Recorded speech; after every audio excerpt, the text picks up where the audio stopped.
Hi all, welcome back to my new vlog.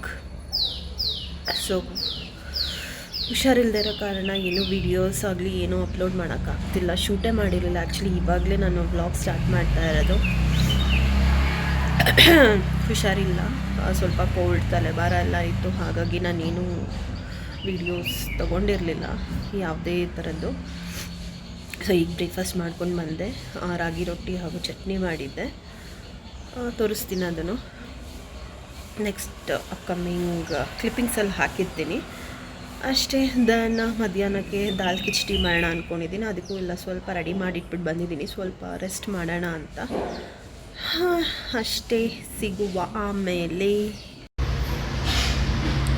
So ನಾನೀಗ ರಾಗಿ ರೊಟ್ಟಿಗೆ ಒಂದು ಚಟ್ನಿ ಮಾಡಿದ್ದೀನಿ, ಕಾಯಿ ಚಟ್ನಿ. ಏನೇನು ಐಟಮ್ಸ್ ಹಾಕಿದ್ದೀನಿ ಅಂದರೆ ಕಾಯಿ ತುರಿ, ಶುಂಠಿ, ಹಸಿಮೆಣಸಿನ್ಕಾಯಿ, ಉಪ್ಪು, ಹುಣಸೆಹಣ್ಣು ಇಷ್ಟೇ ಹಾಕಿರೋದು. ಟ್ರಸ್ಟ್ ಮೀ, ಇಷ್ಟೇ ಸಾಮಾನು ಸಾಕು, ತುಂಬ ಚೆನ್ನಾಗಾಗತ್ತೆ ಟೇಸ್ಟು. ನಾನಿಲ್ಲಿ ರಾಗಿ ರೊಟ್ಟಿ ಕಲಿಸಿಟ್ಟಿದ್ದೀನಿ. ಇದಕ್ಕೆ ನಾನು ಈರುಳ್ಳಿ ಮತ್ತು ಉಪ್ಪು ಅಷ್ಟೇ ಹಾಕಿ ಕಲಿಸಿರೋದು. ಹಸಿಮೆಣಸಿನ್ಕಾಯಿ ಎಲ್ಲ ಏನು ಹಾಕಿಲ್ಲ. ನನ್ನ ಮಗ ತಿನ್ನಲ್ಲ, ಬಾಯಿಗೆ ಸಿಕ್ಕಿದ್ರೆ ಅಂದ್ಬಿಟ್ಟು. ಸೊ ನಾನು ಬೇರೆ ಹಾಕಿರೋದು. ತುಂಬ ಚೆನ್ನಾಗಿ ಬರುತ್ತೆ, ಸಾಫ್ಟಾಗಿರುತ್ತೆ ರಾಗಿ ರೊಟ್ಟಿ ಮಾಡಿದರೆ.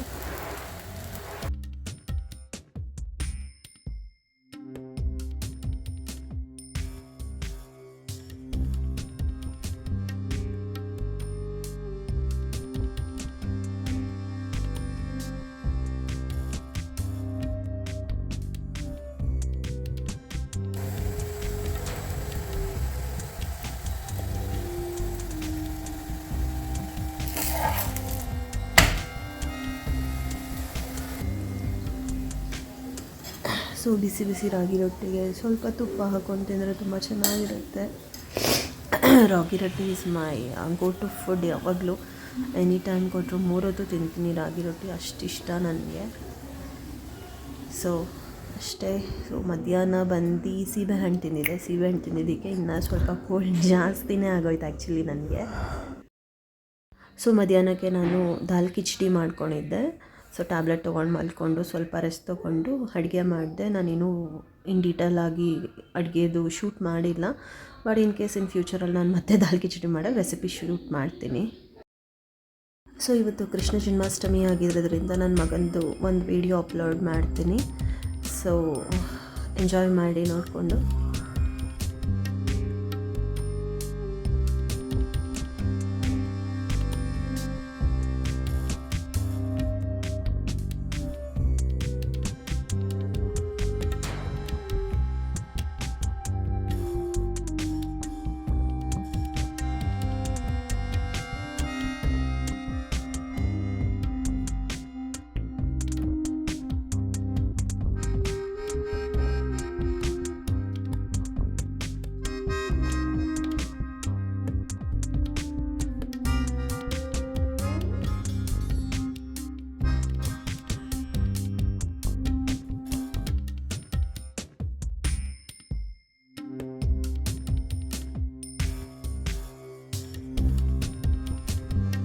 Hello, I am back.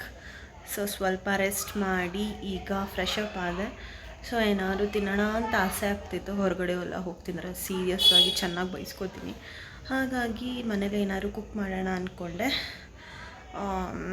White sauce pasta ಮಾಡೋಣ ಅಂದ್ಕೊಂಡಿದ್ದೀನಿ.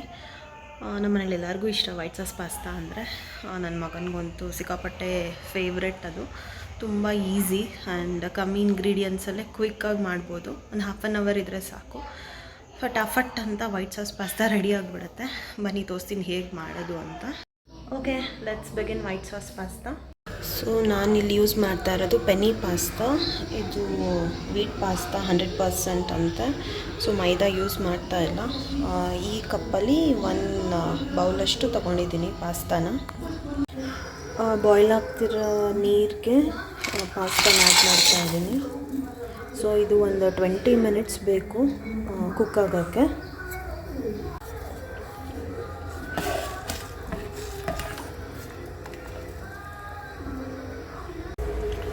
ಇದು ಕುಕ್ ಆಗುವಾಗ 1 ಟೇಬಲ್ ಸ್ಪೂನ್ ಆಯಿಲ್ ಹಾಕಬೇಕು. ಯಾಕೆ ಅಂದರೆ ಇದು ಕಚ್ಕೋಬಾರ್ದು ಅಂತ ಅಷ್ಟೇ.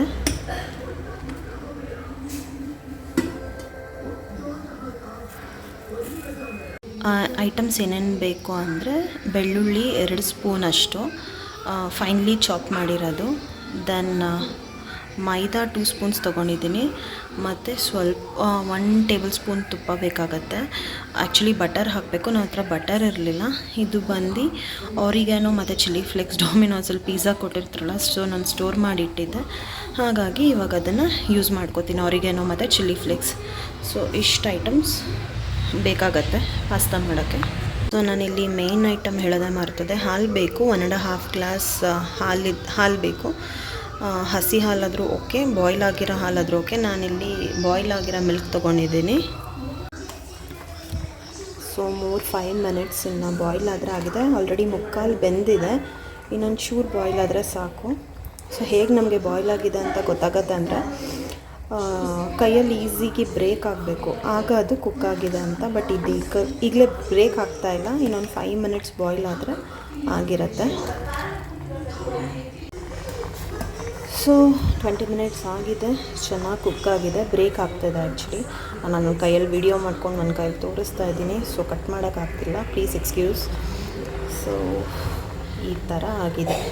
ಎಣ್ಣೆ ಹಾಕಿದ್ರೆ ನೋಡಿ ಒಂದಕ್ಕೊಂದು ಅಂಟಲ್ಲ, ಎಣ್ಣೆ ಹಾಕಿಲ್ಲ ಅಂದರೆ ಒಂದಕ್ಕೊಂದು ಕಚ್ಕೊಂಡ್ಬಿಡುತ್ತೆ. ಸೊ ಬಿಡಿಸೋಕ್ಕೆ ತುಂಬ ಕಷ್ಟ ಆಗುತ್ತೆ, ಈ ಥರ ಇರುತ್ತೆ. ಸೊ ನೆಕ್ಸ್ಟ್ ಪ್ರೊಸೀಜರ್ನ ಸ್ಟಾರ್ಟ್ ಮಾಡ್ತೀನಿ. ಸಾರಿ, ಪಾಸ್ತಾನ ಸ್ಟ್ರೈನ್ ಮಾಡೋಕ್ಕೆ ಹೇಳಿಲ್ಲ, ಈ ಥರ ಸ್ಟ್ರೈನ್ ಮಾಡ್ಕೊಳ್ಳಿ. ನಾನು ಹೀಗೆ ಹಾಕ್ತೀನಿ, I am use to it. ಹೊಸ್ದಾಗಿ ಮಾಡೋರಿದ್ದರೆ ಸ್ಟ್ರೈನ್ ಮಾಡ್ಕೊಂಡು ಮಾಡಿ. ಸೊ ಈಗ ನಾನು 2 ಸ್ಪೂನ್ ತುಪ್ಪ ಹಾಕ್ತಿದ್ದೀನಿ. ಪ್ಲೀಸ್ ಬಟರ್ ಹಾಕಿ, ನನ್ನ ಹತ್ರ ಬಟರ್ ಇಲ್ಲ, ಹಾಗಾಗಿ ನಾನು ತುಪ್ಪ ಹಾಕ್ತಾಯಿದ್ದೀನಿ ಅಷ್ಟೇ. ಸೊ ತುಪ್ಪ ಕಾದಿದೆ, ಇದಕ್ಕೆ ಬೆಳ್ಳುಳ್ಳಿ ಹಾಕ್ತಾಯಿದ್ದೀನಿ. ಇಷ್ಟ ಆದರೆ ಇನ್ನೂ ಆ್ಯಡ್ ಮಾಡ್ಕೋಬೋದು, ನನಗೆ ಇಷ್ಟು ಸಾಕು ಆ್ಯಕ್ಚುಲಿ. ಸೊ 2 ಸ್ಪೂನ್ಸ್ ಮೈದಾ ಹಾಕ್ಕೊಂಡು 1 ಮಿನಿಟ್ ಫ್ರೈ ಮಾಡ್ಕೊಳ್ಳಿ. ಆ ಕ್ಲಿಪ್ಪಿಂಗ್ ಮಿಸ್ ಆಗಿಬಿಟ್ಟಿದೆ. ನಾನಿಲ್ಲಿ 1 ಗ್ಲಾಸ್ ಮಿಲ್ಕ್ ತೊಗೊಂಡಿದ್ದೀನಿ. ಸೊ ಅದೇನಾದರೂ ಗಟ್ಟಿ ಆಯಿತು ಅಂದರೆ ಇನ್ನೊಂದು 1/2 ಗ್ಲಾಸ್ನ ಆ್ಯಡ್ ಮಾಡ್ಕೋಬೇಕು. ಸೊ ಬೇಗ ಇದು ಮಾಡಿಬಿಡ್ಬೇಕು, ಮೈದಾ ಆಗಿರೋದ್ರಿಂದ ಲಮ್ಸ್ ಆಗೋ ಚಾನ್ಸಸ್ ಇರುತ್ತೆ. ಸೊ ಈ ಥರ ಸ್ಟಿರ್ ಮಾಡ್ತಾನೆ ಇರಬೇಕು, ಮೈದಾ ಕರಗೋ ತನಕ. ಆಲ್ಮೋಸ್ಟ್ ನಂದು ಕರಗಿದೆ. ಇದೆಲ್ಲ ಬೆಳ್ಳುಳ್ಳಿಗಳು.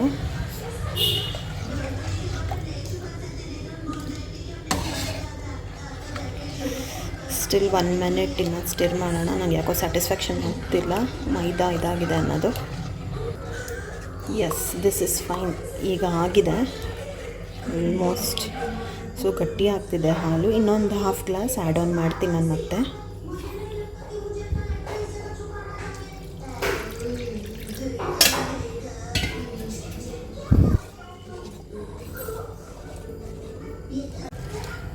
ಸೊ ನೋಡಿ, ಕ್ರೀಮ್ ಟೆಕ್ಸ್ಚರ್ ಬರ್ತಾ ಇದೆ, ಸ್ವಲ್ಪ ಗಟ್ಟಿ ಆಗ್ತಾ ಇದೆ. ಈ ಟೈಮಲ್ಲಿ ನಾನು ಸಾಲ್ಟ್ ಹಾಕ್ತೀನಿ.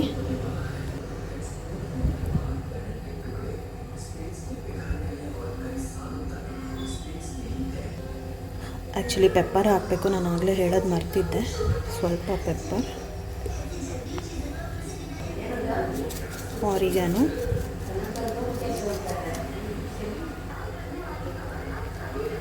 ಚಿಲ್ಲಿ ಫ್ಲೇಕ್ಸ್ ಹಾಕ್ತಿದ್ದೇನೆ. oops ಬಿಸಿ. ಮಿಕ್ಸ್ ಮಾಡ್ಕೊಳ್ಳಿ.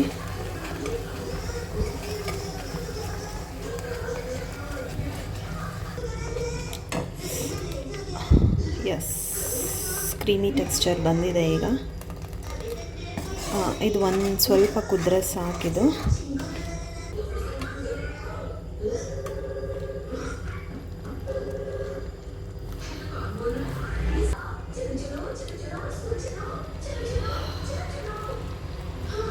ಈಗ ಕುದೀತಾ ಇದೆ, ನಾನು ಪಾಸ್ತಾನ ಆ್ಯಡ್ ಮಾಡ್ಕೊಳ್ತೀನಿ.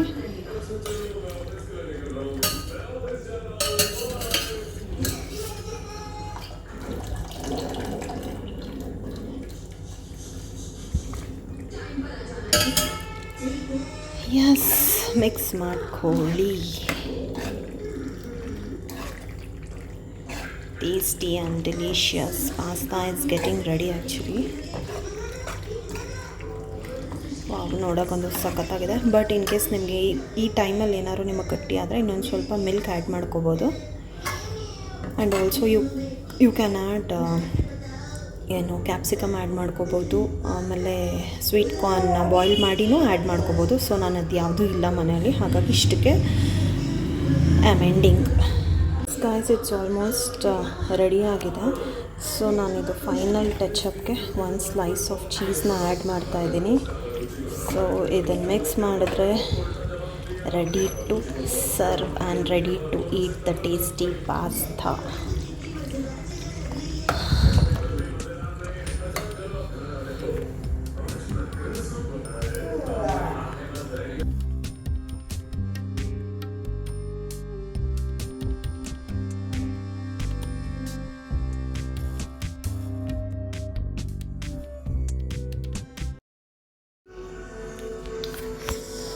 ಒಂದು ಸೆಕೆಂಡ್ ಟೇಸ್ಟ್ ಹೇಳ್ತೀನಿ ಹೇಗಿದೆ ಅಂತ.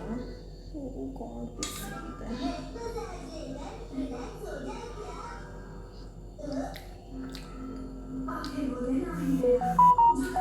ಟ್ರಸ್ಟ್ ಮೀ, ಸಖತ್ತಾಗಿದೆ ಟೇಸ್ಟ್ ಮಾತ್ರ. ನೀವು ಎಲ್ಲ ಟ್ರೈ ಮಾಡಿ, ಚೆನ್ನಾಗಿರುತ್ತೆ.